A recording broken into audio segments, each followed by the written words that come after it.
Tema kita pada kesempatan ini adalah hidup yang lebih baik. Mungkin hidup yang lebih baik artinya kita sudah baik ya, bukan tidak baik. Kita sudah baik, cuman kita berusaha untuk lebih baik lagi. Ya memang kalau mungkin ini dihubungkan dengan akhir tahun, saya kira ya cocok juga, karena tentunya kita semakin tambah umur, dengan bertambahnya tahun, diharapkan kita juga menjadi lebih baik. Ya. Nah, kalau di dalam Dhamma, sebetulnya memang seseorang itu diharapkan selalu menjadi lebih baik. Bahkan kalau kita membaca Iti Wutika atau Iti Wutaka, di situ disebutkan bahwa kita sebagai anak mempunyai beberapa kemungkinan terhadap orang tua kita atau kualitas orang tua kita.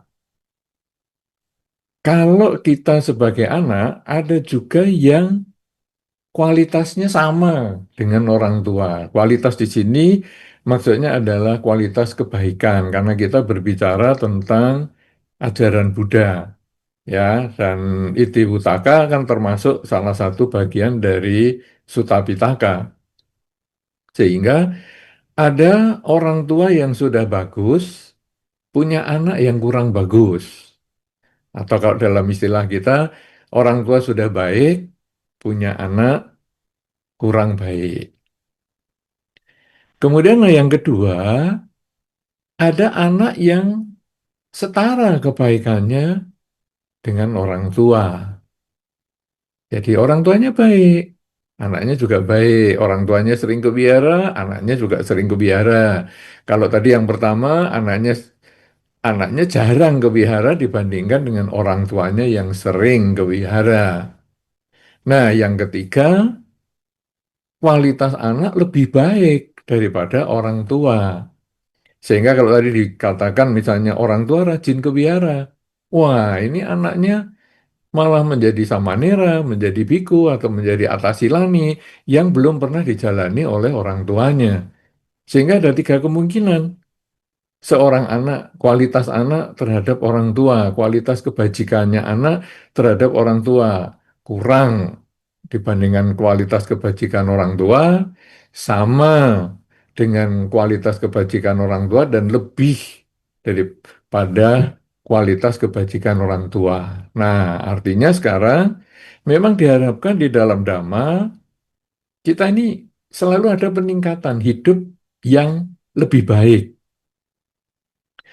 Nah, sekarang hidup yang lebih baik ini, kalau tadi dikatakan di dalam Dhamma, kira-kira apa ya? Apa yang mungkin kita bisa lakukan sekarang hidup yang lebih baik sesuai Dhamma ini? Nah, saudara-saudara, baik yang mengikuti acara secara langsung di Zoom ataupun yang mengikuti acara secara langsung di YouTube maupun nanti yang menonton dokumentasi acara, kita bersama-sama akan membahas tentang bagaimana kita masing-masing sebagai anak bisa menjadi lebih baik dibandingkan dengan orang tua kita, terutama kebajikannya. Atau kita sebagai manusia, kita bisa menjadi lebih baik dengan bertambahnya umur. Tentu kita tahu bahwa di dalam Dhammapada juga dikatakan bahwa kalau usia kita bertambah, tetapi kita tidak mempunyai penambahan kebijaksanaan, maka dikatakan di dalam Dhammapada, kita ini ibaratnya seperti sapi. Tiap waktu dagingnya bertambah, karena umurnya bertambah, dagingnya bertambah. Tetapi kebijaksanaannya tidak bertambah.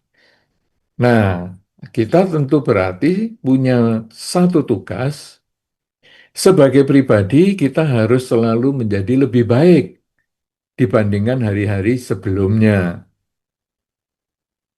Kemudian kita sebagai anak berusaha harus menjadi lebih baik dibandingkan dengan orang tua kita. Artinya Di dalam kehidupan kita ini memang kita perlu merenungkan bahwa setiap saat kita harus selalu menjadi lebih baik dan lebih baik lagi. Nah, sekarang kualitas apa yang harus kita perbaiki kalau di dalam kehidupan kita supaya kita menjadi lebih baik? Kualitas yang pertama yang kita perlu perbaiki adalah keakuan kita. Karena pada umumnya orang-orang itu selalu berpikir tentang bagaimana saya bisa membahagiakan diri saya. Jadi konsep hidup di dunia ini selalu berpikir tentang saya.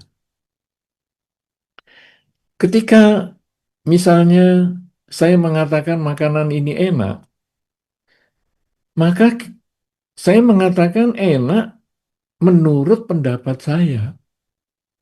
Tapi dengan kata enak, makanan ini enak, kita sebetulnya agak memaksakan kehendak. Pendapat saya anggap sebagai kebenaran umum. Jadi, saya mengatakan makanan ini tidak enak, berarti untuk kamu ya tidak enak, untuk dia juga tidak enak, untuk semua orang tidak enak. Nah, ini yang mungkin tidak tepat karena ukurannya adalah diri sendiri. Mungkin lebih tepat kalau kita mengatakan makanan ini menurut saya tidak enak, menurut saya tidak cocok. Jadi harus ada tambahan menurut saya, bukan makanan ini tidak enak, tempat ini tidak enak. Ya, perjalanan ini tidak enak, gedung ini tidak enak, suasana ini tidak enak. Kita harus menambahkan dengan menurut saya, suasana ini tidak nyaman atau tidak enak. Gedung ini, rumah ini menurut pendapat saya tidak enak. Makanan ini menurut saya tidak enak. Jadi kita lebih cenderung pada subjektivitas kita bahwa saya menurut saya, sedangkan orang lain mungkin menganggap makanan itu enak, gedung itu nyaman, suasana ini bagus, cocok untuk mereka, tapi tidak cocok untuk kita. Nah, dengan kata-kata yang seperti itu dan itu kita gunakan setiap waktu, selalu menghakimi, selalu menilai ini enak, ini bagus, ini cocok, ini apa segala macam itu menurut saya, maka sebetulnya di dunia ini ukuran terbesarnya adalah keakuan kita. Sehingga permusuhan, pertikaian, percekcokan sering terjadi justru karena tiap orang beradu egonya, beradu keakuannya. Sehingga ketika tadi saya mengatakan, makanan ini nggak enak, orang lain mengatakan, enak itu. Nah, karena tidak menggunakan menurut pendapat saya, makanan ini tidak enak. Dia mengatakan, menurut pendapat saya, nah, orang itu mengatakan, menurut pendapat saya, makanan itu enak. Begitu mengatakan demikian, menurut pendapat saya, maka kita masing-masing tidak akan memaksakan kehendak. Ya sudah, itu menurut kamu nggak enak, ya sudah. Kalau ini menurut saya enak, ya sudah. Kita nggak bisa paksakan, karena ini adalah pandangan pribadi. Tetapi begitu kita menghilangkan kalimat menurut saya, hanya mengatakan makanan ini enak. Dia mengatakan, enggak, makanan ini enggak enak. Enak, enggak, enak ini, enggak. Lalu terjadilah perdebatan, terjadilah percekcokan, bahkan terjadilah permusuhan. Kenapa? Karena pendapat pribadi dianggap pendapat umum. Nah, jadi sekarang nomor satu, supaya kita bisa menjadi lebih baik, hidup kita menjadi lebih baik, kita belajar melepaskan keakuan. Nah, bagaimana sekarang sistem pelepasan keakuan ini? Sebetulnya di dalam Dhamma, kita ini sudah diajarkan untuk melepaskan keakuan. Keakuan ini lebih lebih bersifat abstrak. Karena dia ada di dalam diri kita, di dalam batin kita, dalam cara berpikir kita. Karena itu, Dhamma membuat sistematika pelepasan keakuan ini dibuat lebih nyata dulu, lebih real, bukan abstraknya. Apa yang real? Berdana. Berdana itu real sekali yang pertama itu. Karena kalau saya punya makanan, ya saya bagikan makanan. Kalau saya punya pakaian, saya bagikan pakaian. Kalau saya punya kendaraan, saya berikan kendaraan. Jadi dia sangat real. Satu contoh yang mungkin kita sekarang sedang mengalami musibah misalnya, ya di beberapa kota ada banjir besar, kemudian di beberapa provinsi ada bencana alam, longsor dan sebagainya. Nah, kita bagaimana sikap umat Buddha? Apakah kita bisa berpikir, ih, kasihan juga ya saudara kita sesama bangsa Indonesia yang mengalami musibah di kota ini kebanjiran, di kota sana, di pulau sana mengalami bencana alam, longsor dan lain sebagainya. Saya mau bantu ah. Apa ini? Ah, ini kebetulan di daerah sana ada pembukaan donasi untuk mereka-mereka yang menderita misalnya. Oke, karena saya tidak bisa berkunjung ke tempat itu, saya punya banyak kesibukan, maka ya saya nitip aja lah donasi ke mereka. Nah, dengan cara seperti ini, sebetulnya kita diasah untuk melepas keakuan yang bersifat abstrak tadi, tapi diubah dalam bentuk yang fisik. Sehingga, oke, saya mau berdana beras. Mungkin ya 100 kilo misalnya. Karena nanti kan bersama-sama dengan yang lain, jadi saya berdana 100 kilo.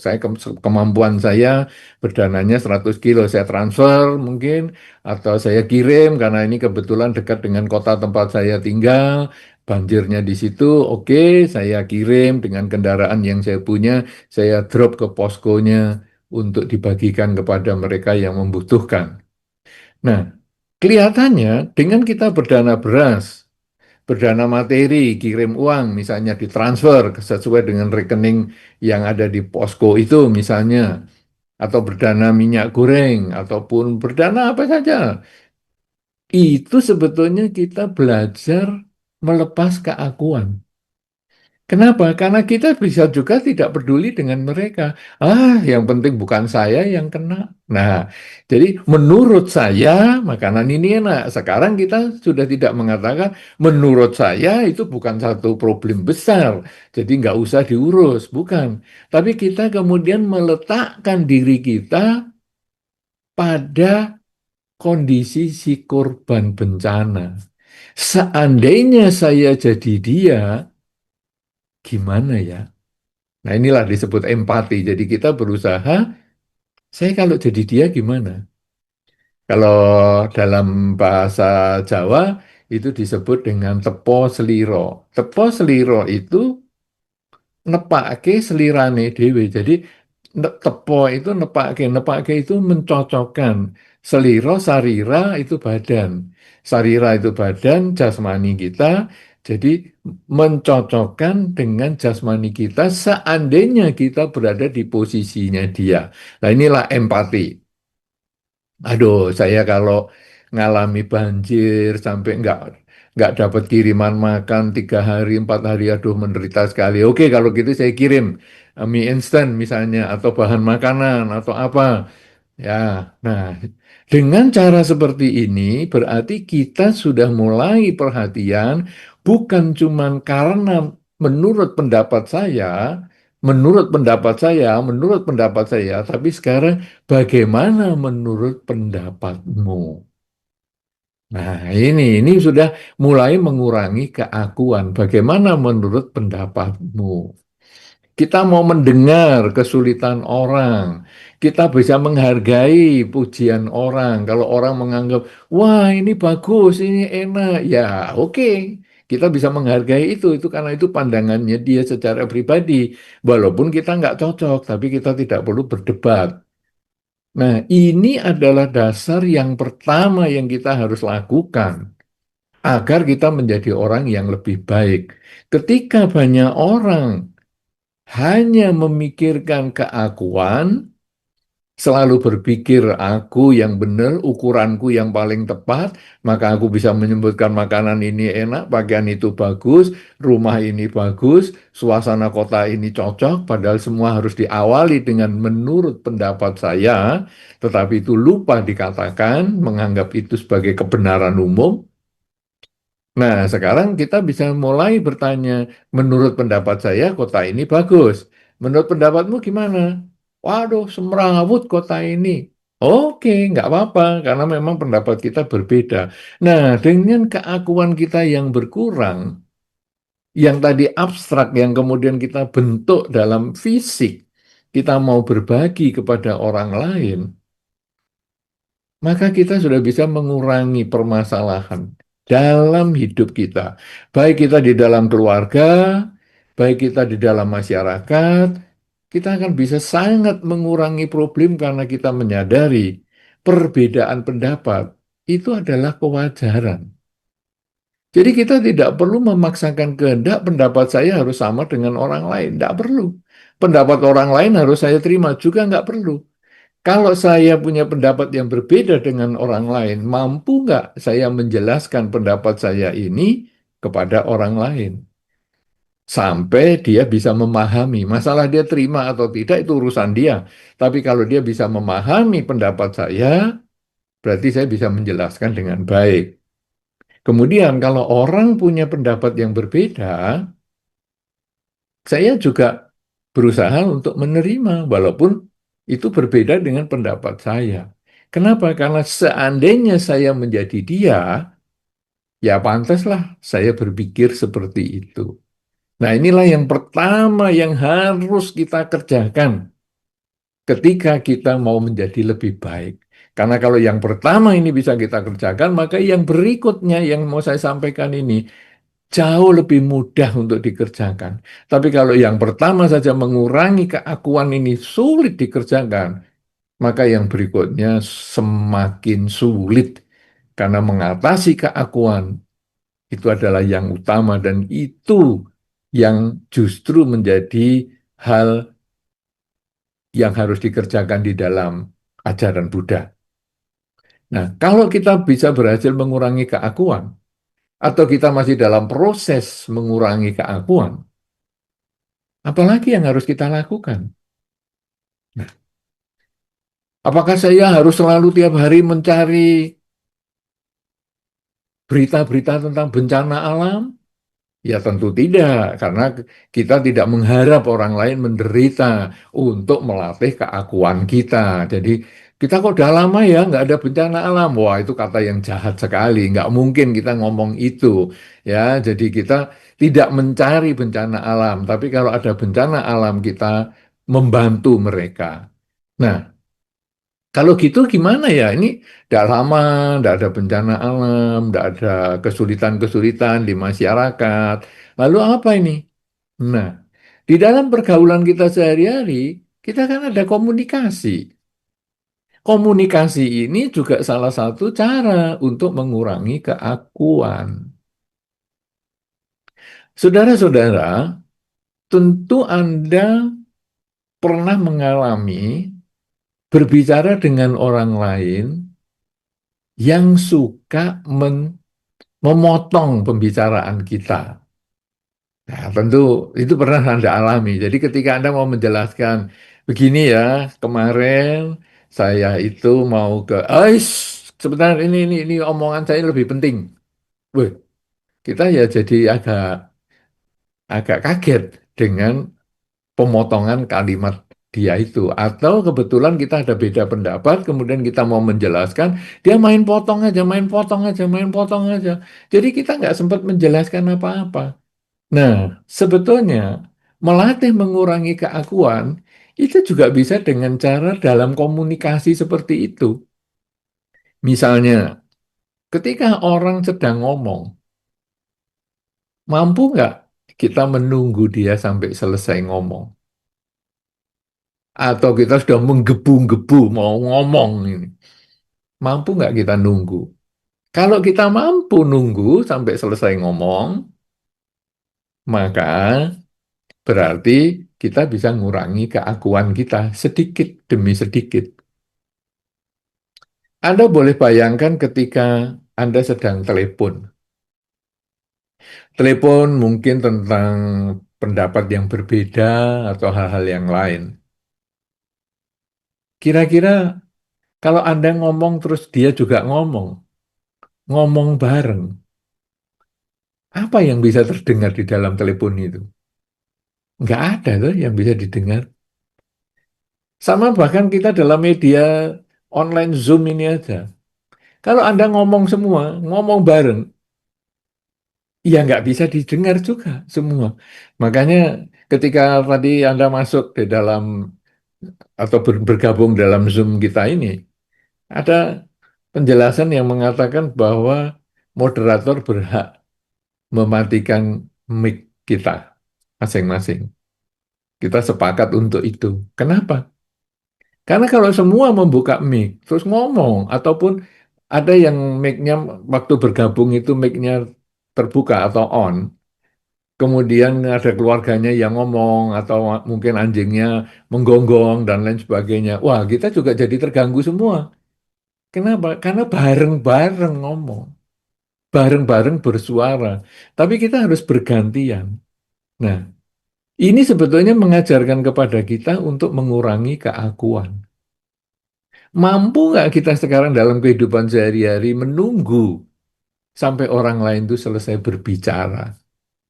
Kita dengarkan baik-baik pembicaraannya, kemudian kalau kita mau menjawab ataupun kita mau menyanggah atau beradu argumentasi, ya tunggulah sampai dia selesai ngomong.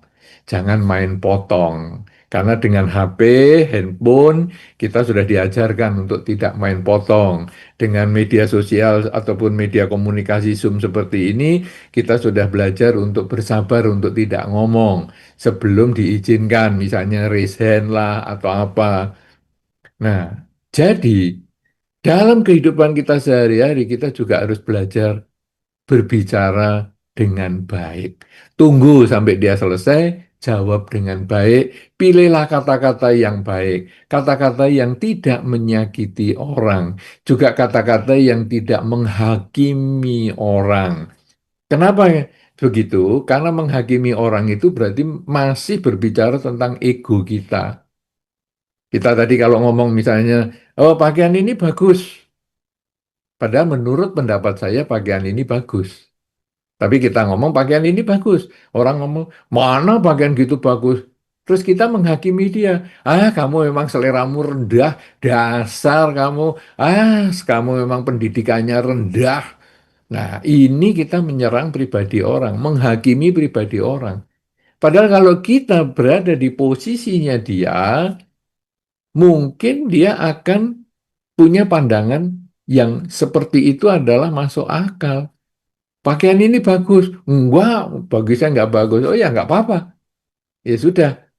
Nah, itu kita belajar mengurangi keakuan sekaligus berlatih berbicara dengan baik.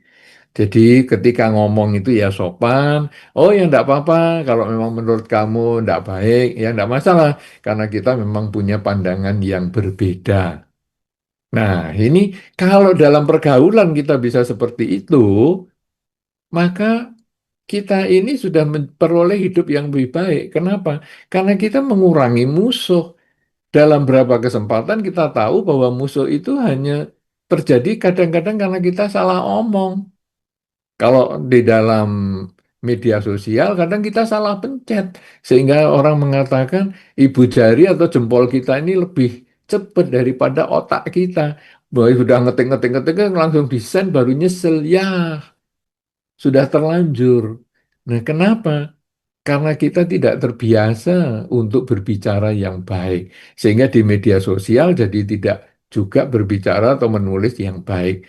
Nah, kalau kita kemudian kita membiasakan mendengar, rela mendengar, kemudian kita menanggapi dengan baik karena menyadari tiap orang punya pandangan yang berbeda, Maka nanti waktu kita menulis di media sosial pun, media komunikasi apapun, kita menjadi lebih hati-hati dan punya pilihan kata yang baik.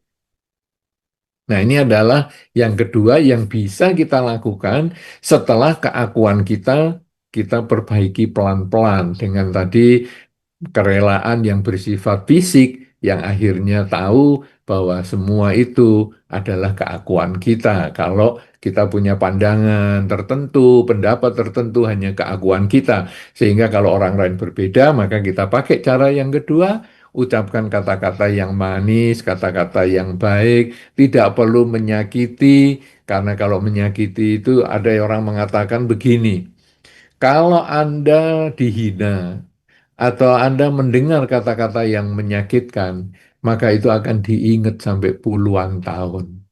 Tetapi ketika Anda mendengar kata pujian, itu hanya diingat beberapa hari atau beberapa bulan saja.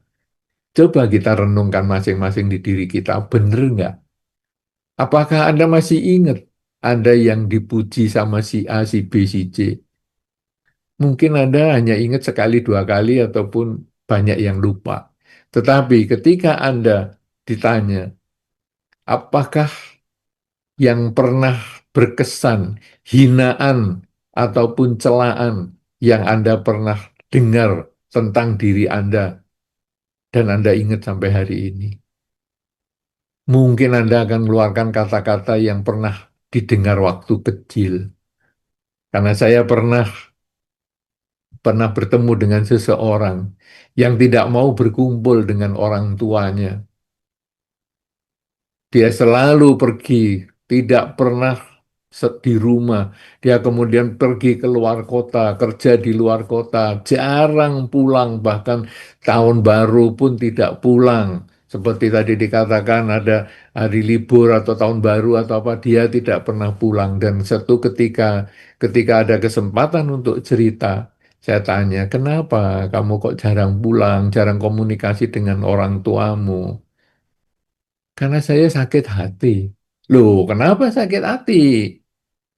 Dulu waktu saya ingat sekali ya, dulu waktu saya kecil, saya sepertinya tidak salah, tidak ngapa-ngapa. Tapi orang tua saya bisa mengatakan gini, kamu ya, kalau nggak ngaku ya, ini bukan kesalahanmu kalau kamu nggak ngaku ya, nanti kamu saya kasih ke tukang becak di depan sana. Karena kan hari itu di depan rumahnya ada tukang becak. Dia sakit hati, dia terluka batinnya. Dan itu diingat-ingat, padahal dia sekarang sudah lulus perguruan tinggi, sudah S2. Jadi logikanya sudah jalan dengan baik. Tetapi dia tidak bisa menerima luka batinnya dia ketika dia masih kecil, ketika dia tidak salah tapi disalahkan oleh orang tuanya. Bahkan dia ngomong, saya mau diberikan sama tukang becak di depan rumah. Itu kan jelas tidak mungkin kata-kata orang tua itu. Kalau kita waktu sekarang, dalam usia sekarang kita mendengar kalimat itu, orang tua pasti bohong ini. Tapi ketika kita masih kecil, usia sekolah pun belum, kemudian dikatakan seperti itu, kita takut sekali dan menganggap itu sebagai kebenaran. Dan itu sulit diubah. Dan itu membuktikan bahwa kata-kata buruk, celaan, itu bisa diingat puluhan tahun. Dia dari belum sekolah sampai sekarang sudah lulus perguruan tinggi 2 kali karena dia sudah S2, sudah berumah tangga dan anaknya juga sudah besar. Dia tidak bisa terima kenyataan kata-kata orang tua itu. Sehingga kata-kata yang menyakitkan memang akan diingat puluhan tahun. Tetapi kata-kata yang pujian yang menyenangkan itu hanya diingat beberapa hari atau beberapa bulan saja. Karena itu penting sekali bagi kita semua untuk meningkatkan hidup kita menjadi lebih baik. Selain kita belajar mengurangi keakuan, kita berlatih mengucapkan kalimat yang baik kepada orang lain. Karena kalau kita bisa mampu mengucapkan kalimat yang baik kepada orang lain, berarti kita sudah berusaha mengurangi keakuan kita. Walaupun kita kadang jengkel, emosi dengan lawan bicara kita, tapi kita tetap bisa berkata-kata yang baik, tidak mengeluarkan maki-makian, walaupun mungkin tidak memuji juga karena kita baru emosi dengan dia, tidak menjadi orang yang munafik, kemudian kita pura-pura baik, tidak. Tapi kita mengendalikan ucapan kita. Selain kita bisa mengendalikan ucapan, mampu juga kita harusnya untuk menjadi lebih baik itu kita melakukan perbuatan yang bermanfaat untuk orang lain. Nah, kalau tadi misalnya berupa fisik ya, oh ini ada bencana alam di sana, oke saya kirim beras, saya kirim pakaian, ya saya kirim makanan instan. Nah, itu yang bersifat fisik.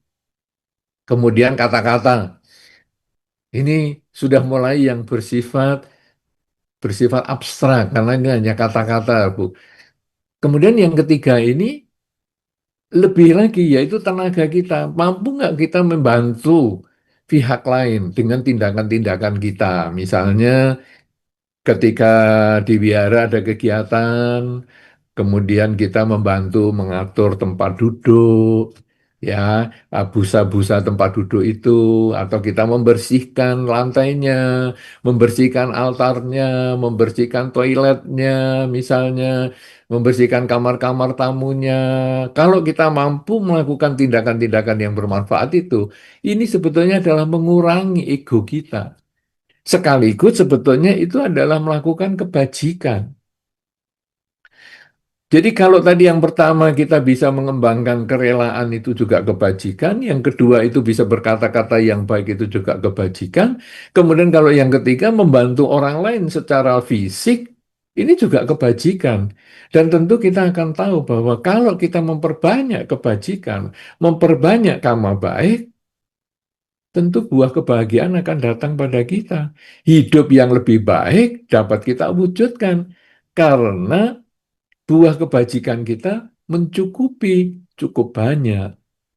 Nah, selain itu, kita juga perlu pengendalian diri yang lebih tinggi lagi, yang disebut dengan mengendalikan kesombongan. Karena kesombongan ini juga dari bagian dari keakuan. Anda tentu sering mendengar, atau mungkin kita melakukan itu di dalam kehidupan kita sehari-hari. Misalnya begini, ada orang mengatakan, aku barusan beli beli sepeda motor. Terus kita tanya, sepeda motor apa? Oh, ini merek A. Nah, kalau merek A itu dulu aku yang mau beli. Tapi aku merasa, oh nggak cocok ya. Jadi aku beli merek B yang lebih mahal. Karena kata orang kan kalau barang mahal itu berarti lebih bagus. Nah, A ini bagi saya kurang. Kita langsung ngomong di depan orangnya seperti itu. Sebetulnya itu agak ada nada sombongnya. Kenapa? Kamu bisanya yang A itu toh, kalau aku kan mereknya yang B. Aku menjadi lebih daripada kamu. Atau kalau Anda membaca di media-media sosial, komen-komen orang. Misalnya ada orang yang mungkin em, memaki orang lain atau ya ini mungkin kan kadang di media sosial itu ada yang melawan arus, kemudian ada orang yang berusaha menghalangi orang yang melawan arus itu. Kemudian mungkin terjadi percekcokan karena yang melawan arus nggak mau ngalah, yang jalurnya benar, ia menganggap bahwa yang melawan arus kan salah. Lalu terjadi percekcokan. Anda baca komen-komennya. Kadang-kadang komennya itu lebih cenderung meningkatkan diri sendiri dengan mengatakan gini, ah kalau kalau saya sih nggak usah terlalu pengangguran gitulah, biarkan aja orang mau ngelanggar ya biarkan. Mungkin kata-kata itu ada benernya ya, tapi sebetulnya dia menganggap dirinya lebih baik daripada pelaku yang ada di video itu. Kalau saya tidak melakukan itu. Kenapa? Karena saya lebih baik. Bisa nangkep kan ini ya. Kalau Anda mendapat komentar atau membaca komentar-komentar itu akan terjadi pola pikir yang sebetulnya mengatakan bahwa saya sebetulnya lebih baik daripada si pelaku. Atau mungkin Anda sendiri juga bisa begitu. Kita sendiri bisa melakukan itu. Kenapa? Bawah sadar kita ini keakuannya masih besar sekali. Misalnya, si Ayo jarang ke wihara ya. Wah, itu memang males itu. Oh, kalau saya, walaupun sakit, saya sih ke wihara. Coba. Kalimat itu sering muncul di dalam masyarakat, sering muncul di dalam diri kita walaupun variasinya berbeda-beda. Tetapi ada kata-kata, kalau saya, walaupun sakit, saya tetap berangkat. Nggak ada alasan, nggak ke wihara. Itu sebetulnya ada kesombongan di dalam situ. Dan kalau semakin sering kita mendengar kalimat itu dari orang lain, tentu kita akan merasa nggak nyaman ya. Kita bisa memahami bahwa di dalam masyarakat, setiap kali kita ketemu si A yang selalu sombong, ngomong tinggi, ngomong besar, kita biasanya lama-lama males kumpul sama dia. Sudahlah, nggak usah ngobrol sama dia, omongannya tinggi-tinggi terus. Kenapa? Karena dia tidak bisa melepaskan egonya. Nah, kita sendiri juga nggak bisa melepaskan egonya, sehingga ego dia dengan ego kita diadu, dan akhirnya sudah, saya nggak mau. Padahal kalau kita tadi bisa mengatakan dengan baik, dengan kerelaan kita tadi bisa mau mengurangi ego kita, mendengar dia sampai selesai, kemudian kita mengatakan, ya kamu memang hebat, tapi ya nggak usah lah terlalu dirasakan seperti itu. Kenapa? Karena tiap orang kan beda-beda. Kamu memang punya kehebatannya sendiri, tapi kan orang lain juga ada kehebatannya yang lain juga. Karena tiap orang punya kelebihan dan kekurangannya masing-masing.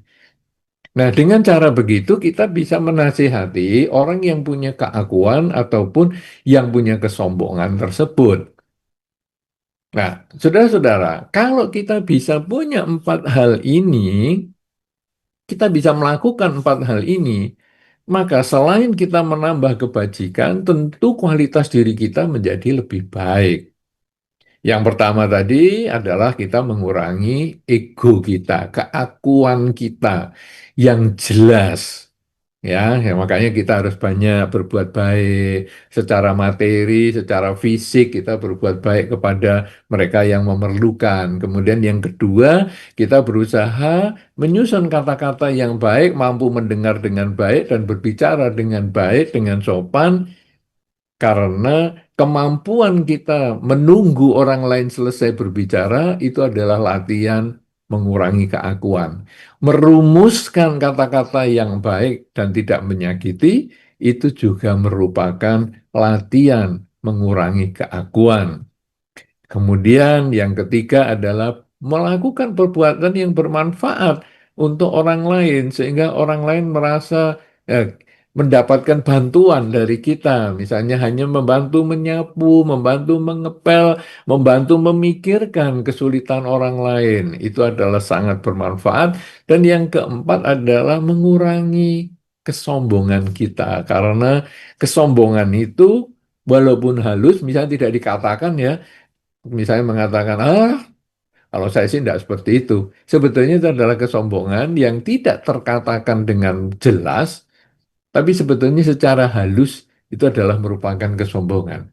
Kalau kita bisa mempunyai empat hal ini dan kita membiasakan melakukan dalam kehidupan sehari-hari, maka karma baik akan bertambah, kebahagiaan akan datang, dan hidup kita menjadi lebih baik, tambah baik untuk waktu-waktu yang akan datang. Bukan hanya sekedar melewati tahun lama menuju ke tahun yang baru. Kalau kita hanya sekedar melewati tahun yang baru seperti itu, apakah kita hanya berbuat baik itu kalau pergantian tahun?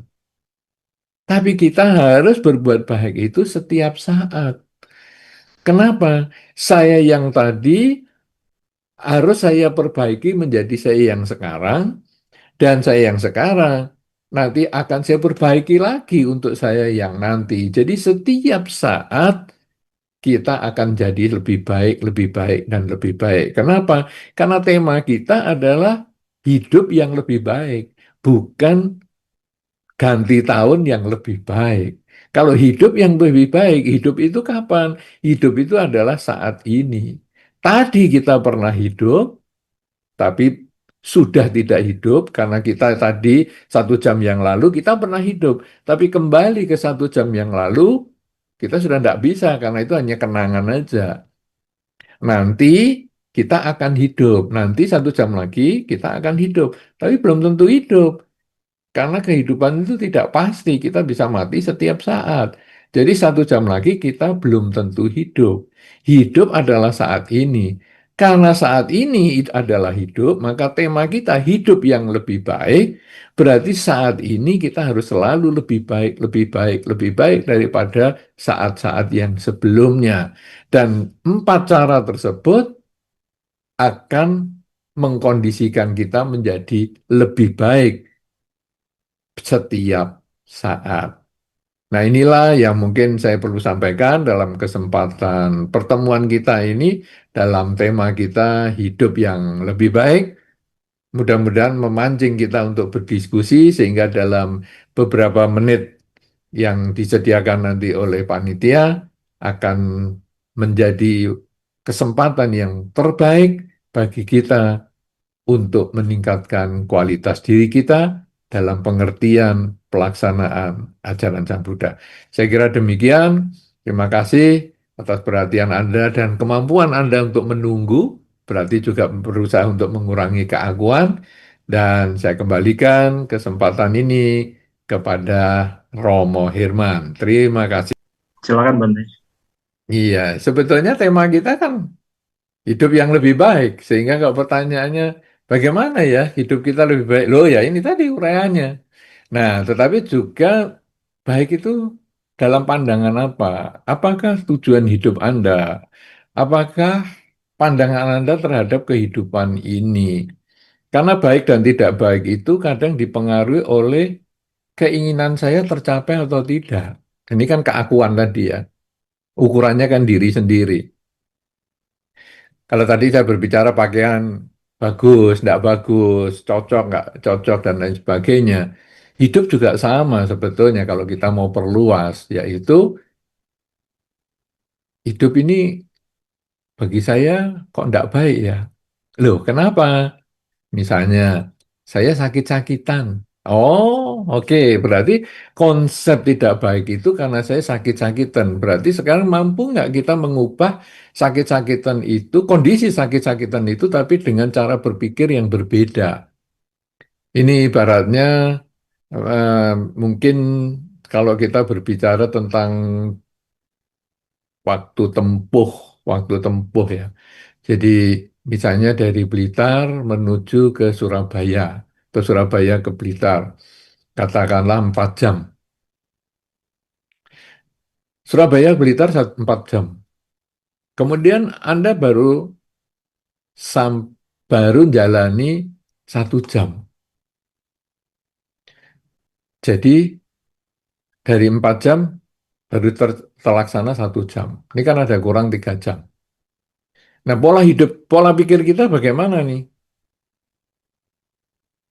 Waduh, baru 1 jam, masih kurang 3 jam. Itu ada kata-kata yang pertama seperti itu.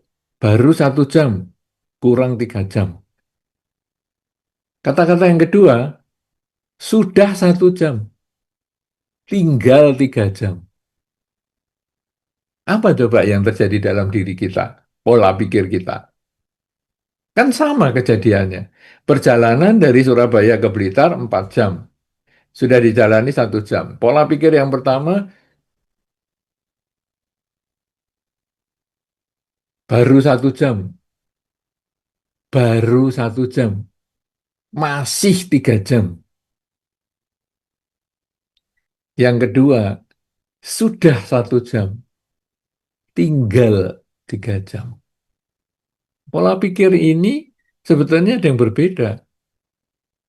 Bahwa kalau yang pertama, aduh baru 1 jam, masih kurang 3 jam. Rasanya masih jauh sekali yang kita jalani itu. Tetapi ketika kita berkata, sudah 1 jam, tinggal 3 jam. Tinggal sedikit lagi lah. Kalau sudah dijalani 1 jam, tinggal 3 jam. Tinggal pendek. Pola pikirnya beda. Demikian pula ketika kita misalnya hidup tadi merasa bagaimana hidupnya lebih baik. Aku sakit-sakitan. Oke, sakit-sakitannya tetap tidak bisa berubah. Tapi pola pikir kita yang harus diubah. Yaitu, dengan sakit ini saya bisa kerja di rumah. Orang lain kerjanya ke kantor kemana, ya sudah, saya selama ada laptop, ya sudah, walaupun saya berbaring, saya bisa ngetik-ngetik. Oh, masa bisa? Itu Stephen Hawking itu malah nggak bisa ngapa-ngapa, dia tubuhnya lumpuh semua. Tetapi dia masih bisa kreatif, bisa menulis buku, dan lain sebagainya. Kenapa? Karena sudut pandang yang dihadapi terhadap segala fenomena yang dihadapi. Kalau sudut pandangnya positif, dia akan menjadikan hidup ini juga positif. Atau mungkin kalau Anda mengatakan, gimana ya hidup yang lebih baik? Yang Anda harus berpikir, sudah baik begini. Ada kata-kata sudah baik begini. Atau untung sudah seperti ini. Kata untung sudah seperti ini. Jadi gimana nih? Aduh, aku sakit-sakitan. Untung seperti ini sakitnya. Coba kalau yang lain, seperti sakitnya yang lain. Waduh, aku nggak kuat itu. Untung sudah seperti ini. Aduh, aku rugi nih. Kerjaan rugi. Untung cuman rugi segini. Nggak rugi sebesar itu. Aduh, rumah tangga kok jadi nggak karu-karuan gini ya. Untung rumah tanggaku cuman seperti ini masalahnya. Masih bisa diselesaikan dibandingkan dengan keluarga yang lain. Jadi kalau Anda ingin hidup Anda menjadi lebih baik, ya gunakanlah pola pikir untung itu tadi. Supaya benar-benar terjadi keberuntungan dalam diri Anda. Jadi pola pikir, karena perjalanan 1 jam sudah dijalani dari 4 jam, Anda bisa berpikir jauh atau dekat, tergantung pola pikir. Sudah 1 jam, tinggal 3 jam. Wah, menjadi dekat 3 jamnya. Aduh, baru 1 jam, masih kurang 3 jam. Rasanya 3 jamnya jauh banget. Pola pikir. Begitu, mudah-mudahan bisa terjawab yang bertanya. Ya, Silakan. baik. Baik, terima kasih Bante atas jawabannya. Semoga terjawab ya yang bertanya tadi. Dari YouTube Bante, saya bacakan dari Jenny Pranoto. Izin bertanya Bante, mohon nasihat Bante, bagaimana solusi jika ada pihak yang kita marahin karena pernah melakukan kesalahan beberapa kali dan saya sakit hati tidak bisa memaafkan. Akhirnya dia benci sehingga mau mencelakakan kita. Diri ini sebagai upasika tahu dhamma tentang welas asih dan tentang kama buruk. Tapi hati sudah sakit karena menderita akibat kesalahannya berulang-ulang. Sehingga welas asih saya tidak muncul. Mohon Bante nasihatnya, nasihat solusinya. Iya, sebetulnya memang kita kadang-kadang yang namanya manusiawi, keakuan masih ada. Ya tentu kita mungkin saja tidak suka sama si A, si B, apalagi yang sudah membuat kesalahan berulang-ulang. Ya, apalagi kesalahannya mungkin menyakiti sampai dalam sekali dan lain sebagainya. Itu wajar, masuk akal kalau mungkin kita sulit melupakan. Tadi saya sudah sampaikan, kata-kata yang menyakitkan, penghina, dan lain sebagainya akan diingat bertahun-tahun. Bahkan tadi anak yang masih belum sekolah, yang dikatakan mau diserahkan, kasihkan tukang becak di depan rumah saja, walaupun itu hanya menakut-nakuti, tetapi itu menjadi trauma yang sampai dia sudah S2 pun masih tetap ingat kata-kata itu dan tetap benci dengan orang tuanya. Itu orang tuanya sendiri bisa dibenci seperti itu. Apalagi ini adalah pihak lain yang mungkin tidak berhubungan keluarga mungkin atau apa, atau teman atau apa ya. Itu normal kalau sekarang kita kemudian tidak senang dengan dia. Kita juga tidak perlu menjadi orang yang munafik, kemudian tersenyum dengan dia, wah, ngomong yang baik-baik sama dia. Tidak perlu. Tetapi kita berusaha menyetel dulu pikiran kita ini supaya tenang.